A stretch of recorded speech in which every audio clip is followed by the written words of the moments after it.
إن الحمد لله نحمده ونستعينه ونستغفره ونؤمن به ونتوكل عليه ونعوذ بالله من شرور أنفسنا ومن سيئات أعمالنا من يهده الله فلا مضل له ومن يضلله فلا هادي له وأشهد أن لا إله إلا الله وحده لا شريك له وأشهد أن محمدا عبده ورسوله أما بعد فإن خير الحديث كتاب الله وخير الهدي هدي محمد صلى الله عليه وسلم وشر الأمور محدثاتها وكل محدثة بدعة وكل بدعة ضلالة وكل ضلالة في النار.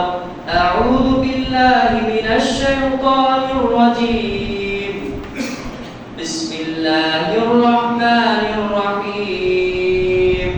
قاف والقرآن المجيد بل عجبوا أن جاءهم منذر منهم فقال الكافرون هذا شيء عجيب. بسم الله الرحمن الرحيم. يا أيها الذين آمنوا قوا أنفسكم وأهليكم نارا وقودها الناس والحجارة عليها ملائكة غلاظ شداد لا يعصون الله ما أمرهم ويفعلون ما يؤمرون.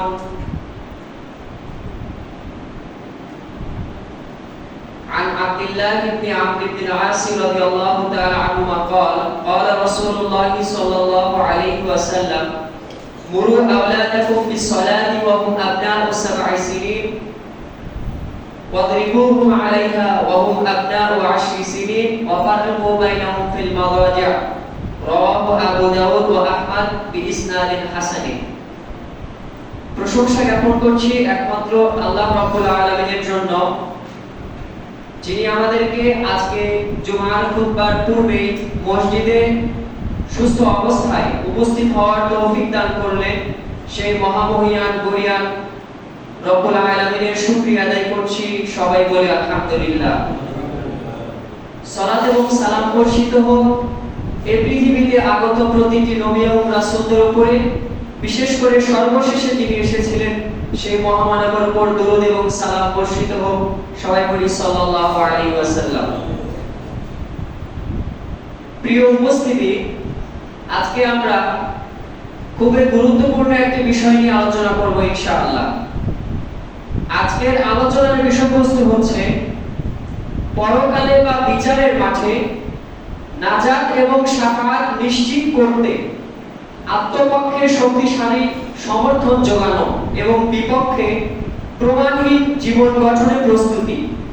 অর্থাৎ পরকালে বা বিচারের মাঠে যদি আমরা নাজাত পেতে চাই এবং রাসূল সাল্লাল্লাহু আলাইহি ওয়াসাল্লামের শাফাআত পেতে চাই, এই বিষয়টাকে নিশ্চিত করতে আমাদের নিজেদের পক্ষে কিছু শক্তিশালী সমর্থন জুগিয়ে দিতে হবে এই দুনিয়াতে, এবং বিচারের মাঠে নাজাত না পেতে এবং শাফাআত না পেতে এমন কোনো কিছু প্রমাণ যেন বাকি না থাকে বা এমন কোনো প্রমাণ যেন না থাকে যাতে করে নাজাত পেতে আমার কোনো রকম সমস্যা হয় অথবা শাফাআত পেতে কোনো রকম সমস্যা হয়।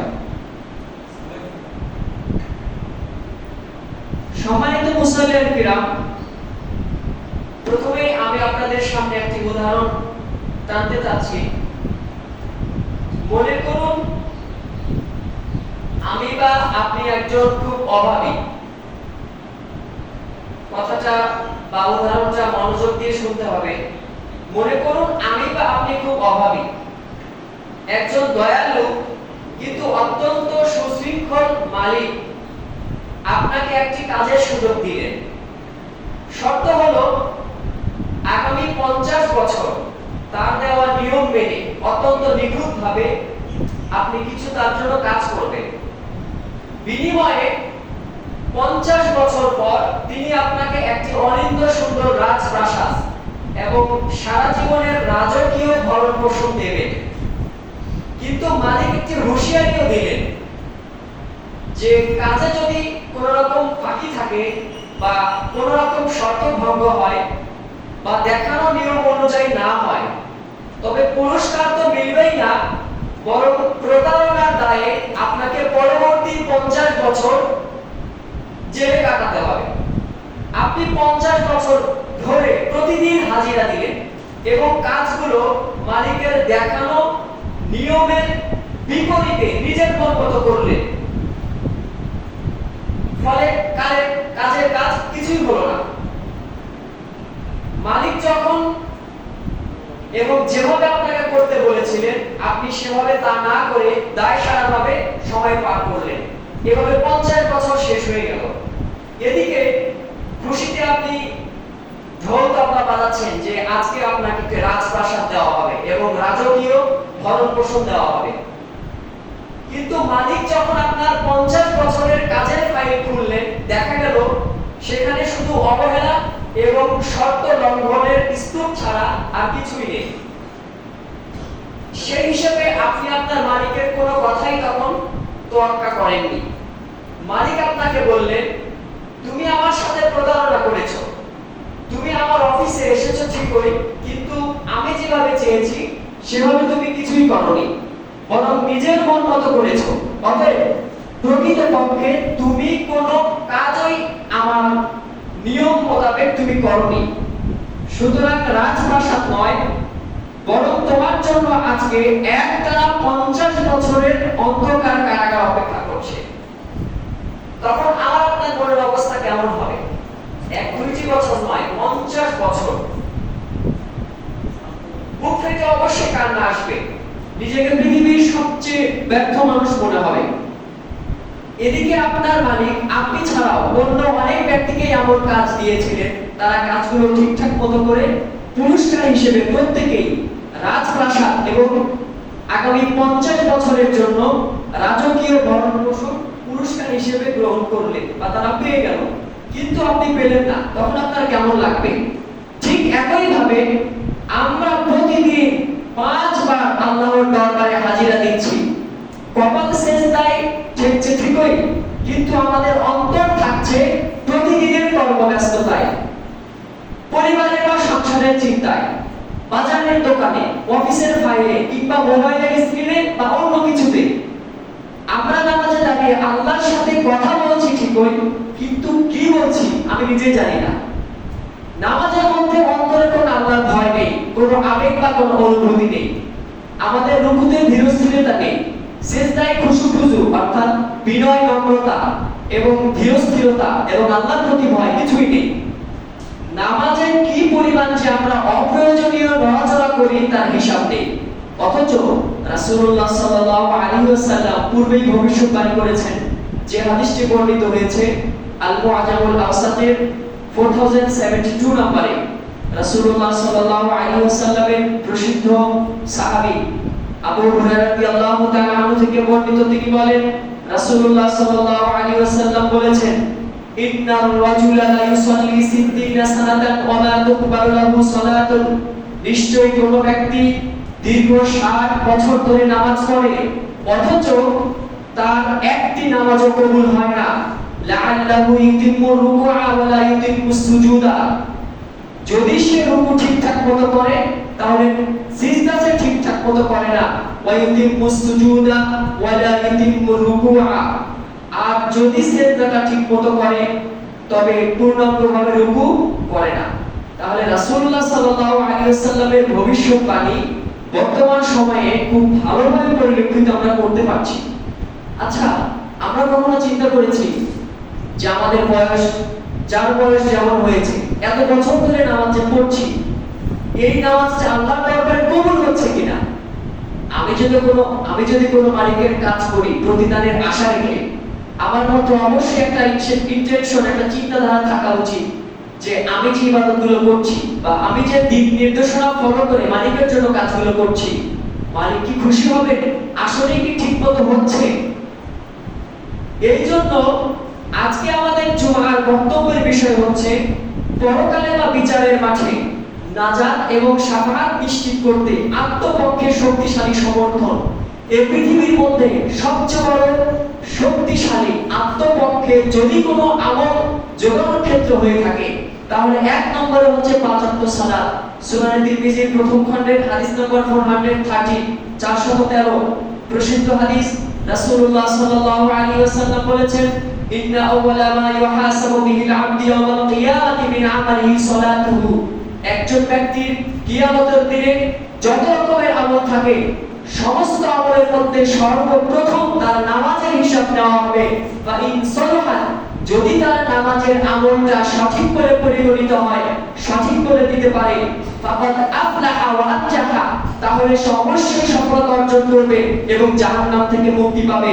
ওয়া ইন ফাসাদাত ফাকাদ খাবা ওয়া খাসিরা, আর যদি নামাজের হিসাব ঠিকমতো না দিতে ব্যর্থ হয়, ফাকাদ খাবা, অবশ্যই সবকিছু সে নিজে বিনষ্ট করবে, ও খাসিরা, অবশ্যই সে ক্ষতিগ্রস্তদের অন্তর্ভুক্ত হয়ে যাবে। তাহলে আমাদের একটা চিন্তা থাকা উচিত, কিয়ামতের মাঠে জান্নাত পেতে গেলে সর্বপ্রথম যে আমলের হিসাব আমাদের দিতে হবে সেই আমল দৈনিক আমরা 5 বার করে পড়ছি।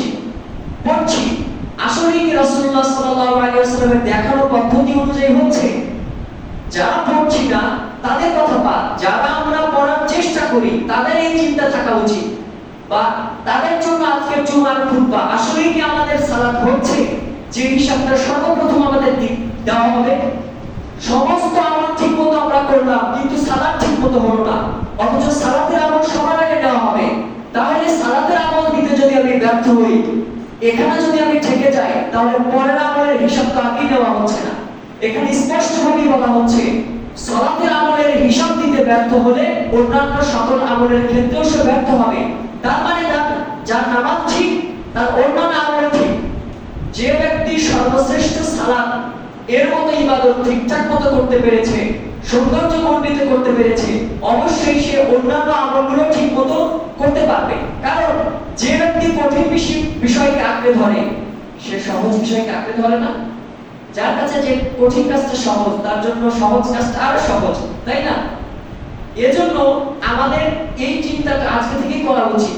পূর্বে যে আমরা সালাতগুলো পড়েছি এগুলো কি আল্লাহ রাব্বুল আলামিন কবুল করেছেন? বা এখন যেগুলো আমরা করব এগুলো কবুল করাতে গেলে কিভাবে আরো পূর্ণ পবিত্রতার সাথে, পূর্ণ সুন্নাহর সাথে, পূর্ণ ধীরস্থিরতার সাথে, পূর্ণ অর্থ বুঝে আমাদের পড়া উচিত, এই চিন্তাটা প্রতিটি ওয়াক্তে রাখা উচিত। আপনাদের অনেকের জানা আছে সহিহ বুখারীর হাদিস নম্বর 8, হাদিসে জিবরিল, স্বয়ং জিবরাইল আলাইহিস সালাম একজন যুবকের আকৃতিতে সাদা পোশাকে সাহাবীদের সাথে রাসূল সাল্লাল্লাহু আলাইহি ওয়াসাল্লামের কাছে দ্বীন কিভাবে শিখতে হয় সেই পদ্ধতি শিখাতে এসেছিলেন। সেখানে এসে সুন্দর করে বসলেন, হাঁটুর সাথে হাঁটু মিলালেন, এরপরে ইসলাম এবং ঈমান, এরপরে ইহসান সম্পর্কে প্রশ্ন করলেন, তারপর কিয়ামতের আলামত সম্পর্কে প্রশ্ন করলেন। যখন ইহসান সম্পর্কে প্রশ্ন করলেন যে আপনি বলুন ইহসান কি, রাসূল সাল্লাল্লাহু আলাইহি ওয়াসাল্লাম বলেছিলেন আনতা'বুদাল্লাহা কাআন্নাকা তারাহু ফা ইন লাম ইয়াকুন তারাহু ফা ইন্নাহু ইয়ারাক। তুমি ইবাদত এমন ভাবে করো যেন তুমি মহান রব্বুল আলামিনকে ইবাদত করার সময় দেখছো। এই কথাটা সালাতের জায়গায় ক্লিক করুন। যখন আমি সালাত করছি তখন আমার চিন্তা থাকতে হবে আমি মনে হয় আল্লাহ রাব্বুল আলামিনকে দেখছি, তার সাথে আমার কানেকশন এমনটা হওয়া উচিত। আমি তো তাকে দুনিয়াতে দেখতে পাবো না, এটা আমি আপনি জানি। তাহলে এই চিন্তাটা নিয়ে আসতে হবে নিশ্চয়ই তিনি আমাকে দেখছেন। প্রতিটি ইবাদতের ক্ষেত্রে ইহসান বা একজন মুহসিন বান্দা হওয়ার জন্য এটি শর্ত।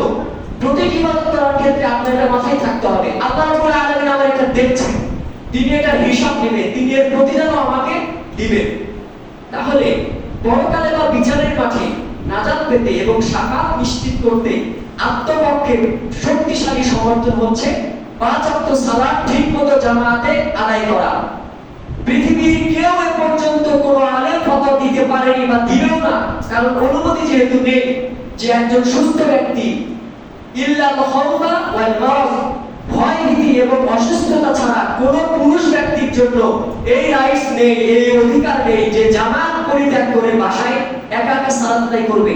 আমাদের মুন্সিপাড়ার অনেকের একটা চিন্তাধারা আমি খেয়াল করছি অনেকদিন থেকে, অনেকে আমাকে জানিয়েছে বাসায় সালাত আদায় করে।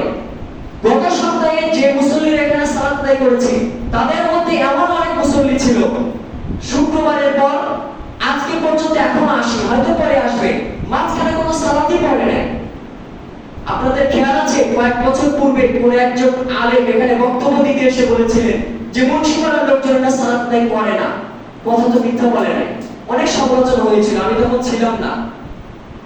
যদি মুন্সিপাড়ার লোক থাকে 20 জন, 20 জনের মধ্যে যদি 3 জন জামাতে সালাত আদায় করতে আসে, যেটা করা উচিত, তাহলে এটা কি আপনি বলবেন যে লোকেরা সালাত আদায় করে? এমন যদি হয়তো 50% পড়ে 10 জন, তাহলে বলা যেত। কারণ আমাদের দুনিয়ার হিসাবটাই মেজরিটি এই সিস্টেমে, যে 100 জনের অন্ততপক্ষে 50 জন, 100 জনের 100 মধ্যে কোন স্টুডেন্ট যদি 20 মার্কস পায়, আপনি বলবেন সে কোনো পড়াশোনা করেছে? বিষয়টা ওই রকম। আজকে আমরা 13 জন, ইমাম সহ 13 জন ফজরের সালাত আদায় করেছি। অনেক সুস্থ ব্যক্তি এলাকাতে ছিল, তারা আসে নাই। এমনকি ইভেন জুমার সালাতে এখনো আসে নাই। তাহলে যেটা আমি বলছিলাম, মুন্সিপাড়ার অনেকের একটা কি বলবো, একটা ট্র্যাডিশন, একটা ঐতিহ্য হয়তো শুরু হয়ে গেছে। ফরজ সালাত বিনা কারণে বাসায় পড়ে, অথচ আবু দাউদের হাদিস 552, 552 এবং 53 পরপর হাদিস, আব্দুল্লাহ ইবনে আব্বাস রাদিয়াল্লাহু তাআলা আনহু থেকে হাদিস, যেভাবে রাসূল সাল্লাল্লাহু আলাইহি ওয়াসাল্লাম সাহাবীদের সঙ্গে বলেছিলেন যে ব্যক্তি সালাতে সূরা ফাতিহা পড়বে না, তার সালাত কবুল হবে না। সেভাবে রাসূল সাল্লাল্লাহু আলাইহি ওয়াসাল্লাম স্পষ্ট বলেছিলেন, মান সামিআ নিদা ফালা ইয়াতিহি ফালা সালাত লাহু, যে ব্যক্তি আযান শুনে মসজিদে আসবে না, তার সালাত হবে না, সে যেখানে গিয়ে পড়ুক না কেন। সালাত মসজিদে এসে জামাতেই পড়তে হবে, এইটাই নিয়ম। ইল্লাল খাউফ ওয়াল মারাজ, শুধুমাত্র ভয়, অর্থাৎ মৃত্যুর ভয়, শত্রুর ভয় বা যে কোনো ভয় যার কারণে একজন মুসল্লির মৃত্যু হইতে পারে, এমন আশঙ্কা ছাড়া এবং এমন রোগ ছাড়া যে রোগাক্রান্ত না হইলে একজন ব্যক্তি মসজিদে আসতে পারে না, এমন ব্যক্তি ছাড়া প্রত্যেকেই মসজিদে আসতে হবে এবং জামাতে সালাত আদায় করতে হবে। অথচ আমরা সবাই জানি যে জামাতে সালাত আদায় করলে 25 অথবা 27 গুণ সওয়াব বেশি। বুখারী মুসলিমের হাদিস, দুই বর্ণনাই সঠিক। কোথায় 1 টাকা, কোথায় 25 টাকা। এখানে যদি বিভিন্ন মানুষদেরকে বা আমাদেরকে পুরস্কার দেওয়া হয়, একজনকে দেওয়া হলো 1000, একজনকে 25000, একজনকে 27000, তাহলে যে 1000 পাইছে তার কেমন লাগবে মনে মনে? কিন্তু আমরা তো আমাদের ঈমানের অবস্থা এমন জরাজীর্ণ হয়ে গেছে যে পুরস্কার হাতে না পেলে আমাদের একটা চিন্তার মধ্যে আসে না, বা আমাদের ঈমানের অবস্থা এমনটাই সংকীর্ণ অবস্থায় পৌঁছে গেছে, হাতে হাতে না পেলে আমরা এটাকে কিছু মনে করি না। কিন্তু আমাদের ঈমানের প্রতিশ্রুতি এটাই যে অবিশ্বাসের উপরে বিশ্বাস, অদৃশ্যের উপর বিশ্বাস রাখতে হবে। তাহলে পরকালে বা বিচারের মাঠে নাজাত এবং শাফাত নিশ্চিত করতে আত্মপক্ষে শক্তিশালী সমর্থন যোগাতে 1 নম্বর বিষয় হচ্ছে 5 ওয়াক্ত ফরজ সালাত। এই 5 ওয়াক্ত ফরজ সালাত আমার আপনার পক্ষে কিয়ামতের মাঠে সবার আগে, অন্য কোনো পাপের কারণে জাহান্নামে গেলেও এই সালাত সবার আগে আপনার পক্ষে সাক্ষী দিয়ে ইনশাআল্লাহ জান্নাতে নিয়ে যাবে। ঠিক বিপরীতে এই সালাতের বিধান যদি আপনি লঙ্ঘন করি, ঠিক একই ভাবে আমার আপনার বিপক্ষে অবশ্যই এই সালাত দাঁড়িয়ে যাবে। অবশ্যই জান্নাতে যাওয়া এতটা সহজ আমার আপনার জন্য হবে না, কারণ সবার আগে সালাতের হিসাব নেওয়া হবে, প্রথমেই সে আটকে দিবে। তখন কি করবে? অবশ্যই জাহান্নামে যাইতেই হবে, এমন একটা পরিস্থিতি তৈরি হবে। এখন আপনি বলবেন তাহলে আল্লাহ তাআলার 100টা রহমত তিনি নাকি সৃষ্টি করেছেন, 99টা রেখে দিয়েছেন, একটা দিয়েছেন, তাতে আমাদের পরস্পরের প্রতি যে ভালোবাসা, হ্যাঁ সেটা অবশ্যই আছে। আপনি জেনে শুনে আপনার মালিকের কথা শুনবেন না, তার কথা মানবেন না, তার পক্ষ থেকে বেতনের পাশাপাশি আপনি বোনাসের আশা করেন, বিষয়টা এমন না। রহমত তারাই পাবে, সর্বাগ্রে তারাই প্রাপ্ত হওয়ার ক্ষেত্রে অধিক হকদার যারা তার কথা মানে, যারা তার কথা শুনেছে। আমি আপনি আল্লাহর কথা শুনেছি, কিছু ভুল ভ্রান্তি হয়েছে, আল্লাহ রাব্বুল আলামিন তার দয়ায় ক্ষমা করে দিবেন, তার দয়ার মূল মর্মার্থ হচ্ছে এটা। কিন্তু আমি আপনি জেনে শুনে বারবার ভুল করব, আল্লাহ রাব্বুল আলামিন বারবার তওবা করার সুযোগ দিবেন, এই অবস্থায় আপনি কবরে চলে যাব, আমার আপনার ক্ষমা কি এতটাই সহজ? এতটা সহজ না। তাহলে সালাতের হিসাব সবার আগে ঠিক মতো রাখতে হবে। যে কোনো ভাবে, যে কোনো মূল্যেই হোক, যেখানে আমরা থাকি না কেন, আজান কানে শোনা মাত্র পৃথিবীর সমস্ত কাজ হারাম হয়ে যায়, অন্যান্য বৈধ কাজ হারাম হয়ে যায়। আজান শোনা মাত্র সমস্ত কাজ বন্ধ করে দিয়ে আবার আপনার আশেপাশে যেখানে মসজিদ পাবো সেখানেই সবার আগে গিয়ে জামাতে সালাত আদায় করবো ইনশাআল্লাহ। নচেত এই সালাতই আমার আপনার বিপক্ষে সাক্ষী দিবে। আমরা প্রত্যেকে অবগত আছি যে সালাত আদায়ের অনেক রকম ফজিলত আছে। তার মধ্যে সাধারণ ফজিলত হচ্ছে যে হাদিসটি বর্ণিত হয়েছে সহিহ মুসলিমের প্রথম খণ্ডের 565 নম্বরে 565 নম্বরে, রাসূল সাল্লাল্লাহু আলাইহি ওয়াসাল্লাম তিনি বলেন, মা মিন মুসলিমিন, যখন কোন মুসলিম ব্যক্তি তাহদুরুহু সালাতুন মাকতুবাতুন, কোন ফরজ সালাতের সময় উপস্থিত হয়, মানে জীবিত কোন মুসলিম ব্যক্তি যদি ফরজ সালাতের সময়ে উপস্থিত হয়, অর্থাৎ সে মারা যায় নাই, সুস্থ আছে, এমন টাইম সে যদি পায়, যেমন আমরা এখন সুস্থ আছি, সালাতের সময় পৌঁছে গেছি, ফায়ুহসিনু উযুআহা, এই সালাত আদায়ের জন্য সে যদি ঠিকমতো ওযু করে, আমাদের অনেক ওযুও হয় না, এখানে অনেক বিষয় আলোচনা করার আছে, আমি শুধু বলে যাচ্ছি। ফায়ুহসিনু উযুআহা, সে যদি সালাত আদায়ের জন্য সুন্দরভাবে ওযু করে, ওয়া খুশুআহা ওয়া রুকুআহা, এবং সালাত আদায়ের জন্য মসজিদে গিয়ে পূর্ণ ভীত সন্ত্রস্ত হয়ে আল্লাহকে ভয় করে ঠিকঠাক মতো রুকু করে এবং সিজদা করে, অর্থাৎ পূর্ণ সালাতকে বোঝানো হয়েছে। যেহেতু সালাতের মূল রকম দুইটা, রকম সমূহের মধ্যে অন্যতম দুইটা হচ্ছে রুকু এবং সিজদা, তাই এখানে বলা হয়েছে রুকু এবং সিজদা ঠিকমতো করে, আল্লাহর ভয়ে ভীত সন্ত্রস্ত হয়ে আদায় করে, ইল্লা কানাত কাফারাতুন লিমা ক্বাবলাহা মিনাদ দুনুবি মা লাম ইউতি কাবীরাতান ওয়া যালিকা দারা কুল্লাহু। তাহলে এক সালাত থেকে আরেক সালাত, এক ওয়াক্ত নামাজ থেকে আরেক ওয়াক্ত নামাজের মাঝখানে যে সমস্ত গুনাহ হয়ে যায়, সেই সমস্ত গুনাহগুলো আল্লাহ রাব্বুল আলামিন এমনিতেই ক্ষমা করে দিবেন, মা লাম ইউতি কাবীরাতান, যদি সে বড় গুনাহ সমূহে লিপ্ত না হয়। বড় গুনাহের সংখ্যা 70 থেকে 100 আছে, যেগুলো আমরা জানি, মানে যেগুলোর ক্ষেত্রে কোরআন এবং সুন্নাহয় ওয়াঈদ অর্থাৎ শাস্তির বর্ণনা আসছে, এই কাজ করলে আল্লাহ এই শাস্তি রেখেছেন, এগুলো কাবিরা গুনাহ, বড় অপরাধ, যেগুলো তাওবা ছাড়া ক্ষমা হবে না। এই বড় অপরাধগুলো ছাড়া এমনি ছোটখাটো অনেক অপরাধ আছে, এই অপরাধগুলো যদি কোনো ব্যক্তি করে, কিন্তু সালাতের টাইম আসলে সে যদি ঠিকমতো ওযু করে জামাতের সাথে মসজিদে গিয়ে সালাতের যে রুকুন, যে আহকাম, বিধিবিধানগুলো আছে, সেগুলো ঠিকমতো আদায় করে সালাত আদায় করে, তাহলে আগের ওয়াক্ত এবং পরের ওয়াক্তের মাঝখানে যে ছোট ছোট ভুলগুলো হয়েছে, যতগুলোই হোক না কেন, সব গুনাহ আল্লাহ তাআলা এই এক ওয়াক্ত সালাতের মাধ্যমেই ক্ষমা করে দেন বা দিবেন। সুবহানাল্লাহ, এটা সালাতের স্বাভাবিক ফজিলত। তাহলে এই ফজিলত আমরা প্রত্যেক ব্যক্তি কখন পাবো? যখন আমরা কাবিরা গুনাহ থেকে বেঁচে থাকবো, বড় অপরাধ করা যাবে না, এক। দ্বিতীয় হচ্ছে ঠিকঠাক মতো ওযু করে মসজিদে আসতে হবে, জামাতে সালাত আদায় করতে হবে। একদম তাকবীরে তাহরিমা থেকে, প্রথম যে তাকবীরে তাহরিমা থেকে তাসলিম অর্থাৎ সালাম পর্যন্ত যেভাবে রাসূল সাল্লাল্লাহু আলাইহি ওয়াসাল্লাম শিখিয়েছেন, যেভাবে কিয়াম করতে হবে, রুকু করতে হবে, সিজদা করতে হবে, শেষে কুউদ অর্থাৎ শেষ বৈঠক আছে, যত কিছু আছে ঠিকঠাক মতো যদি আমরা করতে পারি, তাহলে এই ফজিলতগুলো আমরা পাবো। কিন্তু আমরা যে সালাত আদায় করে আসছি অনেক দিন থেকে, কেউ কখনো কি ভেবেছেন যে আমার সালাত বা আমাদের এলাকার অনেকের সালাতের মধ্যে কোনো রকম ভুল ত্রুটি আছে কিনা? সত্যি একটা কথা বলি, 2015 সাল থেকে এ পর্যন্ত আপনাদের সামনে আমি অনেকবার খুলবার জন্য দাঁড়িয়েছি, আপনাদের এলাকার ছেলে, আলহামদুলিল্লাহ। কিন্তু কোন কথা বলতে আমার এতটুকু খারাপ লাগে নাই, যে কথাটা এখন বলবো আমি সেটা বলতে গিয়ে খারাপ লাগছে, যে আমাদের অনেকের সালাতের শুরু থেকে শেষ পর্যন্ত এতটা ভুলভ্রান্তিতে ভরপুর, আল্লাহু আকবার, বলে বোঝানো শেষ করা যাবে না। আমরা নামাজে যে পরিমাণ নড়াচড়া করি, আমি এই বিষয়টা জানার জন্য আমি প্রায় অনেকের সালাত খেয়াল করেছি, গত অনেক বছর থেকে আমি খেয়াল করছি, ইভেন আজকে ফজর পর্যন্ত আমি লুকোচুরি করে মানে চুপে চুপে খেয়াল করেছি যে এই লোকটার সালাতটা কেমন, দেখি রাসূল সাল্লাল্লাহু আলাইহি ওয়াসাল্লামের সুন্নাহ মোতাবেক হচ্ছে কিনা। প্রত্যেকের সালাতে এত পরিমাণ ভুল আছে, বিশ্বাস করেন এই সালাত কোরআন এবং সুন্নাহর কোথাও নাই। যে পরিমাণ আমরা কাপড় চোপড় নিয়ে নড়াচড়া গোছানো, মানে নতুন কাপড় পরলে সিজদা থেকে উঠে বসার সময়, যাওয়ার সময়, ওঠার সময় কাপড় গোছানো, ওঠানো, নড়াচড়া, অপ্রয়োজনীয় নড়াচড়া, এদিক ওদিক তাকানো, আরো কি পরিমাণ যে ভুলভ্রান্তি করে থাকি তার হিসাব নাই।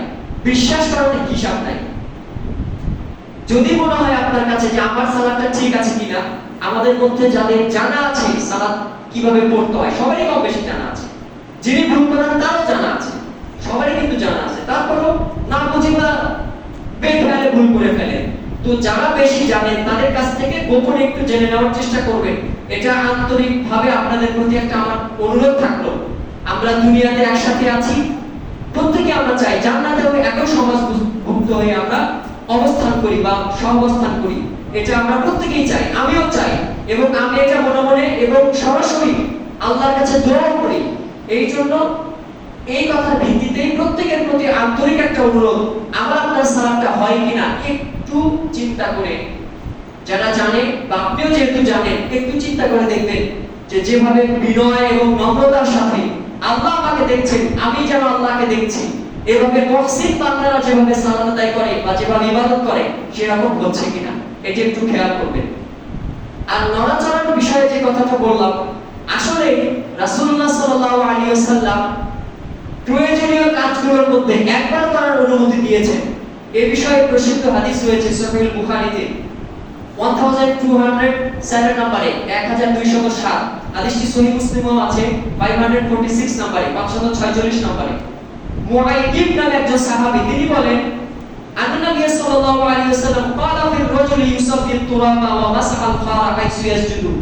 রাসূল সাল্লাল্লাহু আলাইহি ওয়াসাল্লামের সামনে একজন ব্যক্তি সম্পর্কে উল্লেখ করা হলো, তার কথা আলোচনা করা হলো, যে লোকটা সিজদায় গিয়ে মাটি সমান করে।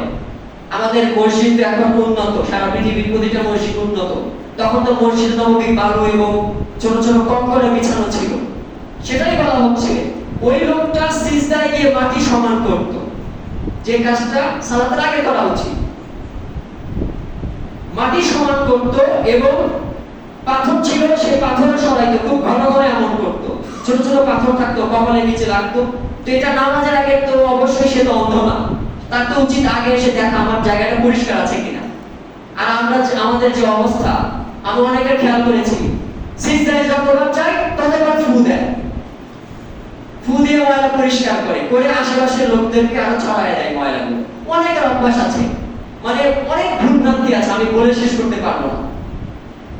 এই কথা রাসূল সাল্লাল্লাহু আলাইহি ওয়াসাল্লামের সাথে উল্লেখ করার পর তিনি বললেন, ইন কুনতা ফাইলান ফাওয়াহিদাতান, যদি আসলেই তোমার এমনটা করতে হয় যে মাটি সমান করতে হয়, অথবা কোন একটা পাথর বা কঙ্কর আছে যার কারণে তুমি আঘাতপ্রাপ্ত হতে পারো, কপালে সমস্যা হতে পারে, এমন যদি হয় তাহলে একবার তুমি চাইলে এই কাজটা করতে পারো, একবার। কিন্তু আমাদের উচিত কি, প্রথমে এসে দেখা জায়গাটা ঠিক আছে কিনা। এটা সাহাবীরাও করতেন, আমাদের উচিত তাই। কিন্তু আমরা কি করছি, আমরা সালাতের মধ্যে প্রথমে এসে অনেকের পকেটে মোবাইল থাকে, সে মোবাইল নামাজে যখন সিজদায় যায় তখন পকেট থেকে বের করে সামনে রাখে, অথবা পেছনে থাকে। কেন এই কাজটা যখন সে সালাত শুরু করলো তখন সামনে রাখতে পারে নাই? অনেক ভুলভ্রান্তি আছে, আমি কিভাবে বুঝাবো।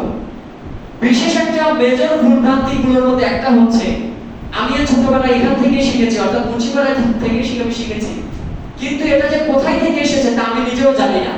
এটা নিয়ে ফেসবুকে খুব লেখালেখি হচ্ছে। সেটি হচ্ছে মাসবুক ব্যক্তি, অর্থাৎ যে ব্যক্তি এক রাকাত অথবা এর চেয়ে বেশি রাকাত ছুটে গেছে দেরিতে আসার কারণে, সেই ব্যক্তি তার বাকি রাকাত পূরণ করার ক্ষেত্রে আমরা কি করছি, ইমাম সাহেব একদিকে সালাম ফেরানোর পরপরই আমরা উঠে যাই। এটা মুন্সিপাড়া থেকে আমি ছোটবেলা থেকে শিখে আসছি, কিন্তু এটা কোরআন এবং সুন্নাহর স্পষ্ট লঙ্ঘন এবং আমার আপনার নামাজকে বাতিল করে দিতে পারে। এমন একটা বিষয় রাসূল সাল্লাল্লাহু আলাইহি ওয়াসাল্লামের হাদিস হচ্ছে তাহরিমুহা তাকবীর ওয়া তাহলিলুহা তাসলিম। সালাতে যখন একজন মানুষ দাঁড়ায় তখন তাকবীরে তাহরিমা পৃথিবীর সমস্ত কাজ তার জন্য হারাম করে দেয় এবং সালাম তার সমস্ত কাজকে বৈধ করে দেয়, অর্থাৎ সর্বশেষ সালাম সে ফিরাইলে তারপরে দুনিয়ার যে কোনো কাজে সে বৈধ কাজে সে যেতে পারবে। কিন্তু আমরা কি শিখেছি যে ইমাম সাহেব যখন একদিকে সালাম ফিরাবেন তখন আমরা উঠে যাব, এইটা একটা স্পষ্ট ভুল। বর্তমান সময়ের প্রসিদ্ধ আলেম এবং পৃথিবী বিখ্যাত আমাদের শায়েখ মোহাম্মদ বিন সালাহ আল হুসাইন রাহমাতুল্লাহ ফতোয়া কানুল ইসলামের 320 নম্বর পৃষ্ঠায় স্পষ্ট ফতোয়া আছে এবং এই বিষয়ে কোনো মতভেদ নাই। কথাটা হচ্ছে যে মাসবুক ব্যক্তি ইমাম সাহেবের অনুসরণে সালাত আদায় করছেন, তিনি তার অনুসরণ করবেন যতক্ষণ পর্যন্ত না সালাত শেষ হয়েছে। সালাত কখন শেষ হয়? ইমাম সাহেবের দ্বিতীয় সালামের শেষ নিঃশ্বাস শেষ হওয়া পর্যন্ত। তিনি এই কথাটাই বলছেন যে মাসবুক ব্যক্তি দ্বিতীয় সালামের শেষ নিঃশ্বাসের যে অবস্থা, ইমাম সাহেবের সেটা শেষ হলে তারপরে তিনি তার সালাতের জন্য দাঁড়াবেন। যদি কোনো ব্যক্তি ইচ্ছাকৃতভাবে আগেই দাঁড়িয়ে যান তাহলে তার সালাত বাতিল হয়ে যাবে, কারণ সে রাসূল সাল্লাল্লাহু আলাইহি ওয়াসাল্লামের হাদিসের স্পষ্ট লঙ্ঘন করেছে। ইমাম সাহেবের নামাজই শেষ হয়নি, আপনি আগেই দাঁড়িয়ে গেলেন, এটা মারাত্মক একটা ভুল। অনেক ভুল ভ্রান্তি আছে, তার মধ্যে বাতিল করে দেওয়ার মতো যে বিষয় আবার আপনার সালাতকে নষ্ট করে দিতে পারে, তার মতো একটি গুরুত্বপূর্ণ পয়েন্ট এটা ছিল। তো এই জন্য আমরা চেষ্টা করব যে ভুল ভ্রান্তিগুলো আছে সেগুলো শুধরে নেওয়ার। আমাদের সালাতের মধ্যে যে কি ভুল ভ্রান্তি, এইটা শুধু এখন না, এখন তো ধরে নেন প্রায় 1450 বছর অতিক্রম করেছে, অথচ চার ইমামের মধ্যে চতুর্থ ইমাম আহমদ বিন হাম্বল রাহিমাহুল্লাহ, যিনি 164 হিজরিতে জন্মগ্রহণ করেছিলেন, 241 হিজরিতে মৃত্যুবরণ করেছেন। সৌদি আরবের পার্শ্ববর্তী দেশ ইরাকের বাগদাদে জন্মগ্রহণ করেছিলেন, বাগদাদে তিনি মৃত্যুবরণ করেছেন। তিনি ইরাকের বাগদাদের মসজিদের মুসল্লিদের উপর আক্ষেপ করে সেই 241 হিজরির আগেই তিনি ঘোষণা দিয়ে বলে গিয়েছিলেন, যে কথাটা তাবাকাতুল হানাবিলার 1 নম্বর খণ্ডের 350 নম্বর পৃষ্ঠায় বর্ণিত হয়েছে। তিনি আক্ষেপ করে বলেছিলেন, মানে আক্ষেপটা শুধু আমাদের মুন্সিপাড়ার বাসীর জন্যই যেন না থাকে, এই আক্ষেপটা আরো আগে থেকেই, অর্থাৎ অনেক আগে থেকেই সালাত বিনষ্ট হয়ে গেছে। অনেক কিছুই সালাতের যে হুকুম আহকাম বিধান, এটা অনেক বছর আগে থেকেই মুসলিমদের মাঝ থেকে উঠে গেছে, এটা শুধু বাঙালিদের সমস্যা নয়। তিনি বলেছিলেন, লাউ সাল্লাইতা ফি মিয়াতি মসজিদি বাগদাদ, তুমি যদি বাগদাদের 100টা মসজিদেও সালাত আদায় করো, মা রাআইতা আহলা মসজিদিন ওয়াহিদিন ইউকিমুনাস সালাতা আলা মা জাআ আন নবী সাল্লাল্লাহু আলাইহি ওয়াসাল্লাম ওয়া আন আসহাবি রাহমাতুল্লাহি আলাইহিম, তাহলে 100টা মসজিদের একটা মসজিদেও তুমি পাবে না রাসূল সাল্লাল্লাহু আলাইহি ওয়াসাল্লাম যে সালাত নিয়ে এসেছেন এবং সাহাবী রাদিয়াল্লাহু আনহুম যে সালাত করেছেন, সেই সালাতগুলোর একটা সালাত বা একটা নামাজের যে পদ্ধতি, নীতিগত পদ্ধতি, মানসিকভাবে প্রস্তুতি, কোন একটা সালাত কোন একটা মসজিদেও তুমি পাবে না। এজন্য তিনি আক্ষেপ করে বললেন, ফাত্তাকুল্লাহ, সুতরাং তোমরা আল্লাহকে ভয় করো, ওয়ানদুরু ফি সালাতিকুম, এবং তোমরা নিজেদের সালাতের দিকে ভালোভাবে খেয়াল করো, কি নামাজ তোমরা পড়ছো, ওয়া সালাতা মান ইউসাল্লি মাআকুম, এবং তোমাদের সাথে যারা সালাত আদায় করে তাদের সালাতের দিকেও খেয়াল করো, তারা কিভাবে নামাজ আদায় করছে।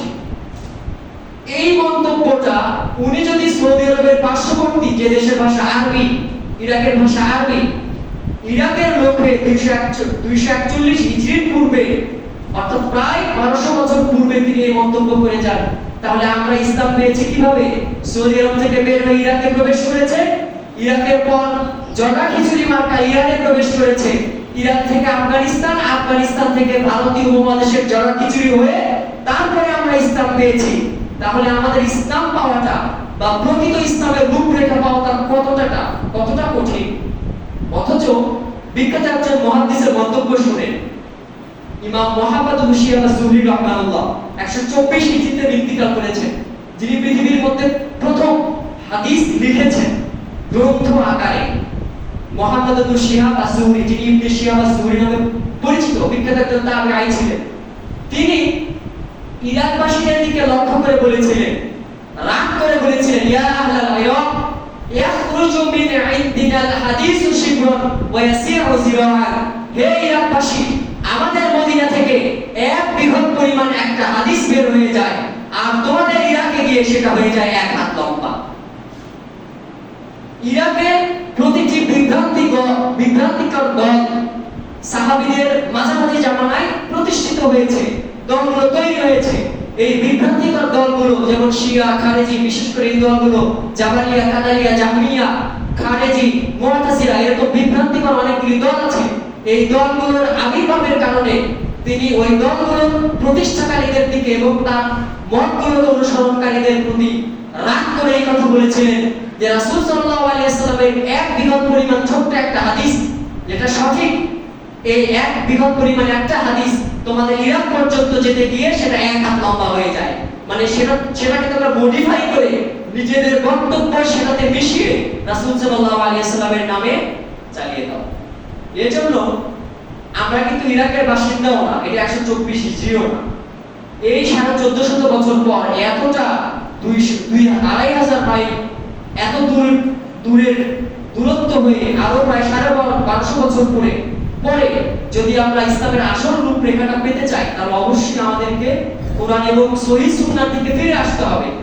অবশ্যই একটা আমল জানার পর দেখতে হবে, ভেবেচিন্তে নিজে পড়তে হবে, দেখতে হবে যে এটাই কি আসল কি রাসূলের সুন্নাহ কিনা। একজন আলেম বললেন, আলেমের তো অভাব নেই বাংলাদেশে, আসলে এটা কি আছে কিনা। এখন তো জ্ঞান অর্জন করা খুব সহজ। এই যে চ্যাট জিপিটি বের হয়েছে, জেমিনি বের হয়েছে, একটা লিখে সার্চ দেন, চলে আসে, অধিকাংশই সঠিক তথ্য দেয়। কোরআন হাদিসে অনেক কিছু পাওয়া যায়। খুব কঠিন কিছু যে তারা ভালোভাবে দিতে পারছে এখনো তা না, কিন্তু সহজ যে বিষয়গুলো আছে, ধরেন আজকে যে আমি হাদিসগুলো দিয়ে একটা বলেছি, লিখে নাম্বার অনুযায়ী সার্চ দেন, দেখবেন পেয়ে যাবেন। খুবই সহজ, কিন্তু আমরা এটা করছি না। যে কাজটা যত কঠিন করা হয়, কঠিন করে করা হয়, যত কষ্ট হয় যে কাজ করতে, তার প্রতিদান কিন্তু বেশি। এত সহজ ভাবে আমরা কোরআন সুন্নাহ পাচ্ছি, তারপর আমরা আমল করছি না। এর জন্য অবশ্যই আমাদের আক্ষেপ থাকা উচিত। সময় অনেকটা টাইম পার হয়ে গেছে। আমি আসলে আরো গভীর ভাবে চেয়েছিলাম যে আমাদের সালাতগুলো আসলে কিভাবে হচ্ছে সে বিষয়ে আলোচনা করার, কিন্তু সুযোগটা হয়ে উঠছে না। কারণ বিখ্যাত একজন মুহাদ্দিস ইমাম ইবনুল কাইয়িম আল-জাওযিয়্যী রাহিমাহুল্লাহ, তিনি তার আল-ওয়াবিলুস সাইয়্যিব ফিল কালামিত তাইয়্যিব নামক বিখ্যাত একটা গ্রন্থ, সেই গ্রন্থের মধ্যে যারা সালাত আদায় করে তাদের নামাজকে 5 শ্রেণীতে বিভক্ত করেছিলেন। আমি চেয়েছিলাম সেই ভাগগুলো জানাতে। সেই ভাগগুলো আপনারা যখন জানতেন তখন দেখা যেত যে 5টি ভাগের সর্বনিম্ন স্তরে যে 2টি ভাগ আছে, এই 2টি স্তর ছাড়া উপর লেভেলে 3য়, 4র্থ, 5ম স্তরে যাওয়ার কোনো সুযোগই আমরা পাচ্ছি না। মানে আমরা ওই লেভেলের এখনো হয়ে উঠতে পারি। অথচ প্রথম দুটি স্তরের নাম কি জানেন? প্রথম স্তরের নাম হচ্ছে প্রথম যে স্তর, সেই প্রথম স্তরের নাম হচ্ছে মুআকাব, অর্থাৎ যে ব্যক্তির সালাত তাকে অবশ্যই জাহান্নামের আগুনে নিয়ে যাবে। এটা প্রথম স্তর। এই প্রথম স্তরে আমাদের মানে 100 জনের মধ্যে 80% মানুষই আমরা পড়ে যাব যে আমার আপনার সালাত জাহান্নামে যাওয়ার কারণ। যে সালাত হতো জান্নাতে যাওয়ার কারণ, আবশ্যকীয় কারণ হতো, সেটা জাহান্নামে যাওয়ার আবশ্যকীয় কারণ হয়ে দাঁড়াবে। 1 নম্বর মানে শব্দ আছে এখানে কোন কোন বিষয়গুলো থাকলে সে ব্যক্তির সালাত তাকে জাহান্নামে নিয়ে যাবে, অবশ্যই সে শাস্তি পাবে। দ্বিতীয় ছিল মুহাসাব, অর্থাৎ যার সালাতের হিসাব নেওয়া হবে, আর যার হিসাব নেওয়া হবে সে অবশ্যই জাহান্নামে যাবে। এটা রাসূলের হাদিস আছে। রাসূল সাল্লাল্লাহু আলাইহি ওয়াসাল্লাম একদিন বলেছিলেন যে আল্লাহ রাব্বুল আলামিন যার হিসাব নেবেন তাকে অবশ্যই, মানে যার হিসাব নেওয়া হবে তাকে অবশ্যই শাস্তি দেওয়া হবে। মান নুকিশা ইয়াউমাল কিয়ামাতি উযিবা, যার হিসাবের জন্য মুনাকাশা করা হবে, মানে প্রশ্নের সম্মুখীন করা হবে। তুমি তো এই ওয়াক্তের সালাতের সময় যে ওযু করেছো, ওই ওযুর সময় তোমার কোরআনে বর্ণিত 4টা ফরজের একটা ফরজ হয় নাই, তোমার কোনোই ভিজে নাই, এইভাবেই বলা হবে, সরাসরি এইভাবেই ভুল ধরিয়ে দেওয়া হবে। তো এইরকম ভাবে যখন হিসাব নেওয়া হবে তখন অবশ্যই আপনি ফেঁসে যাব। এই জন্য রাসূল সাল্লাল্লাহু আলাইহি ওয়াসাল্লাম বলেছেন যে যার হিসাব নেওয়া হবে সে অবশ্যই শাস্তিপ্রাপ্ত হবে। তখন আয়েশা সিদ্দিকা রাদিয়াল্লাহু তাআলা আনহা তিনি সূরাতুল ইনশিকাকের মাধ্যমে দলিল দিয়ে বলেছিলেন যে আল্লাহ তাআলা তিনি কি বলেন নাই যে যার হিসাব, যে সৎকর্ম করবে তার হিসাব আল্লাহ রাব্বুল আলামিন সহজভাবে নেবেন। তখন রাসূল সাল্লাল্লাহু আলাইহি ওয়াসাল্লাম তিনি বললেন যে হ্যাঁ, তিনি তো অবশ্যই বলেছেন ওয়া ইন্নামা যালিকাল আরাজু, সেটা তো শুধুমাত্র উপস্থাপন করা মাত্র। মানে আল্লাহ রাব্বুল আলামিন যারা হিসাব নিতে চাইবেন না, যার প্রতি দয়া করবেন, তাকে জাস্ট এভাবে দেখানো হবে তোমার আমলনামা, এরপরেই গুটিয়ে নেওয়া হবে। অন্য হাদিস বর্ণিত হয়েছে, গুটিয়ে নেওয়া হবে, বলা হবে না তুমি এই কাজটা কেন করলে, এভাবে কেন করো না। অন্য হাদিসে বর্ণিত হয়েছে, সহিহ মুসলিমের বর্ণনা, আল্লাহ রাব্বুল আলামিন তাকে ঢেকে নেবেন, যেভাবে মোরগ মুরগি যেভাবে তার বাচ্চাদেরকে সুন্দর করে ঢেকে নেয়, আচ্ছাদিত করে নেয়, ওইভাবে আল্লাহ রাব্বুল আলামিন তার রহমত দিয়ে বান্দাকে ঢেকে নেবেন। নেওয়ার পরে স্বীকৃতি দিবেন, তুমি কি এই কাজ করো নাই, তুমি কি এই কাজ করো নাই। তখন সেই লোকটা বলবে হ্যাঁ আমি এই কাজ করেছি। তখন আল্লাহ বলবেন যে দুনিয়াতে যেভাবে আমি তোমার দোষ গোপন করেছিলাম, পরকালে আমি তোমার দোষ আজকে গোপন রাখলাম এবং তোমাকে জান্নাত দিয়ে দিলাম। এটা প্রসিদ্ধ হাদিস, ইবনে উমর রাদিয়াল্লাহু তাআলা হাদিস। বান্দা এবং আল্লাহর মাঝে যে গোপন কথোপকথন, সেই অধ্যায় হাদিস, এটাকে বলা হয় নাজওয়া। বান্দা এবং আল্লাহর মাঝে গোপন কথোপকথন, এরকম অনেক ব্যক্তির সাথে আল্লাহ রাব্বুল আলামিন এমন দয়ার আচরণ করবে। তো দ্বিতীয়টা হচ্ছে মুহাসাব। এই রকম অনেক বড় ভুলভ্রান্তি রয়েছে, যার কারণে আমার আপনার সালাত এর ক্ষেত্রে অবশ্যই হিসাব নেওয়া হবে। আর হিসাব নেওয়া মানে আমি আপনি শাস্তি প্রাপ্ত হব। এরপরে ছিল মুকাফফারুন আনহু, যার সালাতের কারণে তার গুনাহ ক্ষমা হবে। এই হাদিসটাই প্রথমে আমি বলেছি। এরপর রয়েছে মুসাবুন, যার সালাতের কারণে তাকে নেকি দেওয়া হবে, তার গুনাহ তো ক্ষমা হবে, তাকে নেকি দেওয়া হবে। এবং সর্বোচ্চ পর্যায়ের সালাত হচ্ছে মুকাররাবুন মিন রাব্বি আযজা ওয়া জাল্লা, যে ব্যক্তি সালাত তার রবের নিকটবর্তী করে দিবে, অর্থাৎ তার গুনাহ ক্ষমা হবে, সে নেকিও পাবে এবং সে মহান রব্বুল আলামিনের সবচেয়ে বেশি নিকটবর্তী হবে। এখানে অনেক শর্ত বা শুরু ছাড়াই গুলো আছে, পরবর্তীতে যদি সময় পাই তাহলে আমি আলোচনা করব ইনশাআল্লাহ। আজকে আর সময় নেই, এমনিতেই সময় পার হয়ে গেছে। তো আজকে শুধু ৫ ওয়াক্ত সালাতের কথা বললাম। এই ৫ ওয়াক্ত সালাত যদি আমরা ঠিকমতো করতে পারি, তাহলে এটাই পরকালে আমার আপনার নাজাত এবং শাফাত নিশ্চিত করতে নিজের পক্ষে শক্তিশালী একটা সমর্থন যোগাবে। মহান রব্বুল আলামিন আমাদের প্রত্যেকের সালাতকে কবুল করুন এবং ঠিকঠাক মতো আদায় করার তৌফিক দান করুন। আল্লাহুম্মা আমিন। সুবহানাকাল্লাহুম্মা ওয়া বিহামদিকা আশহাদু আল্লা ইলাহা ইল্লা আনতা